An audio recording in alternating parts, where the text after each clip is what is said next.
na bino, jambo eno, betuabu, mbote na beno. Nazali wa bino Patrick Chimanga, tata ya Mayangani. Eboye malamu na kati na Mayangani na politique. Toleki mbala moko na maye tokolobela na kati na Mayangani na politique na biso ya lelo. Tozo kende na kolobela sije moko ezali munene lelo. Pona nini ba journaliste ba komi ba porte-parole ya ba politicien na kati ya République démocratique du Congo. Nto pona nini ba politicien congolais ba komisa ba journaliste ba porte-parole na bango to ba petit ya bitinda na bango.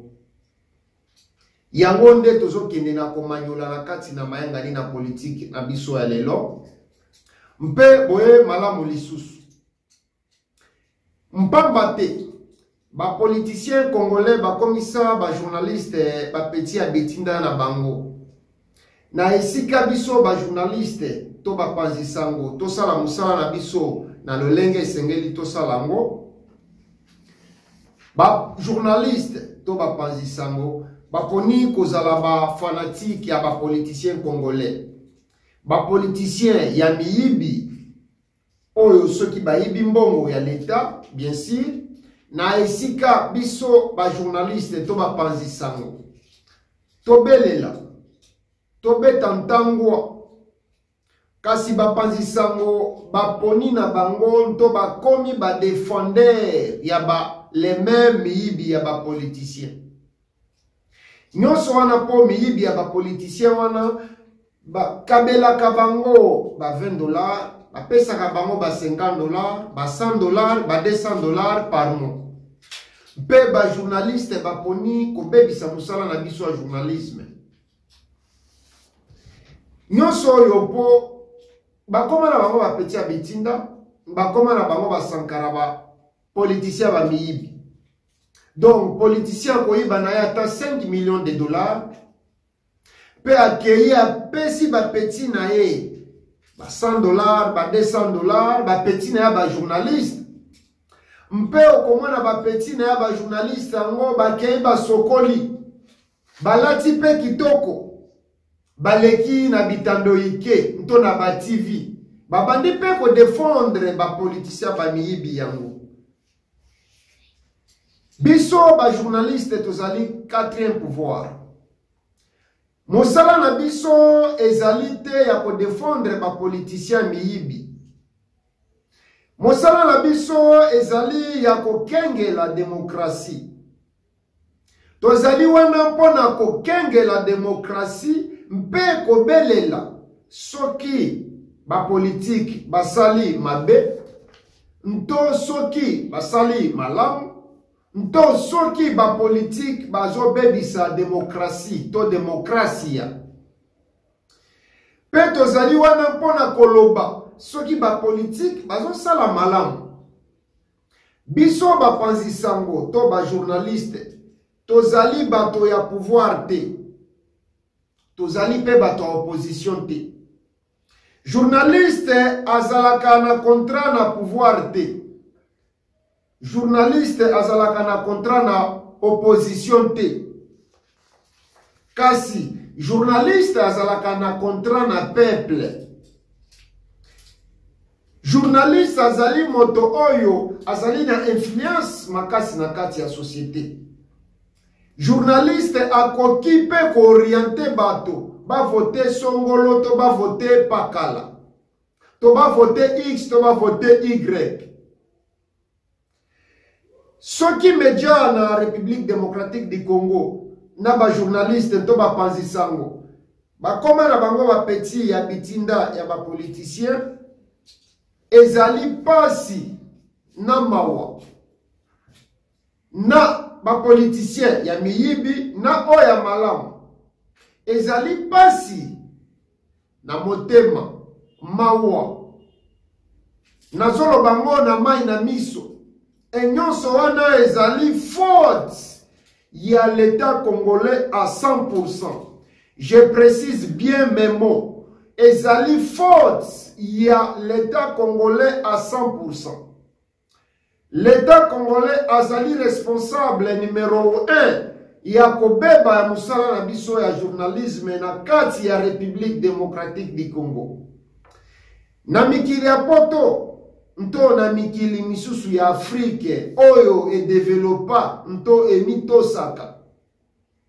L'État azalaka wana, nto l'État achaka mbongo tomo solo, pona media, na ba journaliste, po basala musala na bango malamu, sans intimidation, sans trafic d'influence, de na kimia nyonso na bopete. Kasi na République démocratique du Congo. Gouvernement etiaka mbongo te pona media. Gouvernement etiaka mbongo te pona ba journaliste. E wana ezali mawa mpe pasi.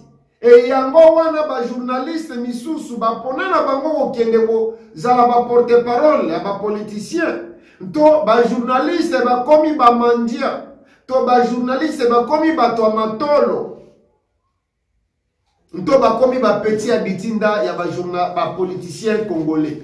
Nyonso oyo pour l'État congolais azo facilité médiatique. L'État congolais azali ko faciliter biso ba journaliste na musala na biso na kati ya République démocratique du Congo te. Depuis Kalati sikoyo ti lelo la même chose.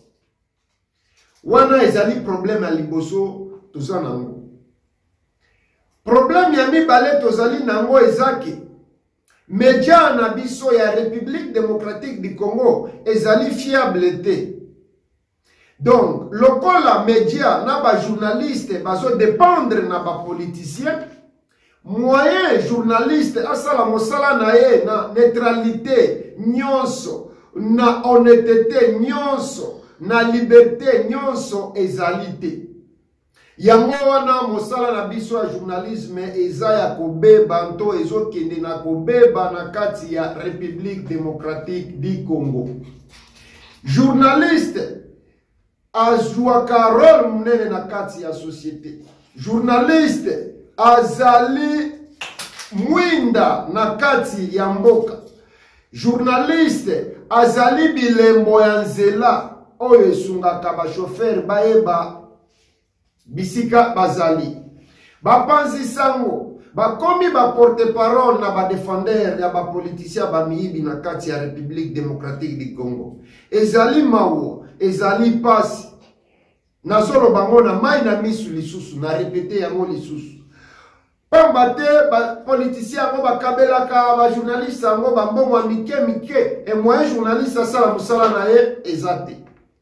Ngai Patrick Chimanga, tata ya Mayangani, mwana ya mama Christine Kalanga, nazali kosenga na l'État congolais abanda na kopesa ba media na biso ya République démocratique du Congo mosolo nto moyen mpo ba se retrouver pe ba journaliste ba se retrouver na musala na bango oyo bazali kosala mpe basala na bango ndenge mikili ya poto nto ba pays ya poto basalaka bapesi media mbongo ba media bandi kosala musala na bango elengi koloba te soki bapesi mbongo esengeli media ekoma kodépendre pa na bango to etoso bango bazoloba non media ekosala musala nango na lolenge esengeli basala yango na indépendance nyonso. Un pays pauvre ekobimisa kaka une presse pauvre. Mpamba te rôle ya journaliste na kati ya processus ya développement ya mboka nto nation nto rôle na ye na kati ya démocratisation ezali rôle moko munene makasi. Kasi bato oyo esengeli bapesa media na ba journaliste moyen bakano ntongo solo po basala mosala na bango malamu. Ba politicien balingi ko libérer média te, balingi kaka ko caporaliser média pona ba intérêt na bango personnel.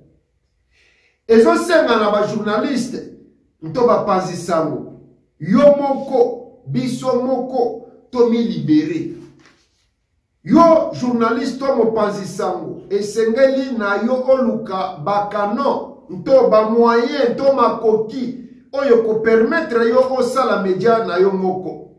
Okomona ke ba présentateur bazali mwa ebele na kati ya République démocratique du Congo. Financement ya musala ya media na bamboka mipaya to mboka oyo mitosaka to oyo développa eyaka mingi na ba publicité. Mpe bafutelaka ba publicité yango malamu. Kasi na kati ya République démocratique du Congo publicité bafutelaka yango na lolenge esengeli bafutela yango te. Et ceux qui bazo futela yango na lolenge esengeli bafutela yango te, moyen journaliste a se retrouver to média se retrouver ezalité. Et yango wana ba journaliste mingi bazo kende pa ya ba politicien pour ba pesa bango ba $20, ba $50, ba $200, ba $100. Donc, ceux qui politiciens apesi yo to apesa kayo mbongo moyen yo oloba information ya malamu to ya bosolo sirie ezate mpamba te yo oliaka wana e bobebisi musala na biso ya journalisme bobebisi métier na biso e sengeli na biso moko ba journaliste to développer presse e sengeli na biso te développer presse to tika kozala mikala to ba petit abitinda ya ba journaliste oyo bazo kabela biso bambongo mike oyo ezobebisa na biso bulo na biso mpoto développer média na Congo lelo esengeli to se retourner na ba entreprise nto sala ba partenariat na ba entreprise pour permettre biso to se retrouver journaliste azali moto azali na mwasi na bana oyo ye esengeli aleisa atangisa azali na ndako kofutela soki azana no locataire kasi soki azo se retrouver te na mosala na ye yango wana bozomona mingi baponi na bango kolanda nzela wana ya kozala ba porte-parole ya ba politicien nyonso wana po bazwa moyen nto bazwa makoki ya koleisa mwasi na bana kotangisa mwasi na bana bolimbisanga monoko mozangi makolo kasi mobetaka pe libaku koleisa mwasi na kotangisa bana kasi en même temps mosala na biso ezokufa bazo bebisa musala na biso esengeli pe na ba peuple congolais patriotes congolais nyonso oyo balingaka journaliste to ba journaliste basala musala na bango malamu. Patrick Chimanga tata mayangani mwana mama Christine Kalanga nazali kosenga na bino bo soutenir ba journaliste na média s'il vous plaît. Lokola tolingi to bolingi journaliste a joué rôle monene na kati ya mboka ya République démocratique du Congo, rôle o ezali déterminant ya ko dénoncer mabe mpe ko soutenir les bienfaits par rapport à intox et sengeli na bino bo soutenir ba journaliste s'il vous plaît nazali ko senga bino tokopesa nyonso oyo esengeli topesa ntake bapanzi sango atake ba journaliste mpamba te musala na biso ezali ya koservir mboka na peuple kasi po tosala yango malamu esengeli na leta acha biso na bacondition mwa biso malamu to se retrouver na misala na biso. Mais ce qui se passe na kati ya République démocratique du Congo ezali le contraire. Journaliste azali ko se retrouver te. Yango journaliste akomi mendiant, akomi petit abitinda, akomi moto amatolo po aleisa mwasi na bana et azo bebisa musala en même temps. Ezali mawampe pasi makasi. Na banzi ete sijo ezali munene makasi. Nakoki kolobela nyonso te na émission moko. Tosuki awa pona lelo. Tokoya na mayangani ya sima mpona ko continuer na kolobela même sujet. Kasi na banzi ete tolobi awa boyoki biso. Bolimbisa biso batata ba mama bandeko wa bolingo soki tolobi awa to betisi bino libaku. Mpamba te tozali bobele bato, tozali na makila na mai. Soki bomoni remarque ezali numéro na biso ezali na se wana sala biso remarque ba remarque na bino nyonso tu tozali ya koyamba yango na maboko ya kofongola mpo to améliorer musala mpamba te biso tozali bana musala na bino tozali kosala musala oyo mpo na bino bato bozali kotala biso natondi bino longonya bisika nyonso bozali nazali wa bino Patrick Chimanga tata ya mayangani pe tomonani mbala ya sima merci beaucoup et goodbye.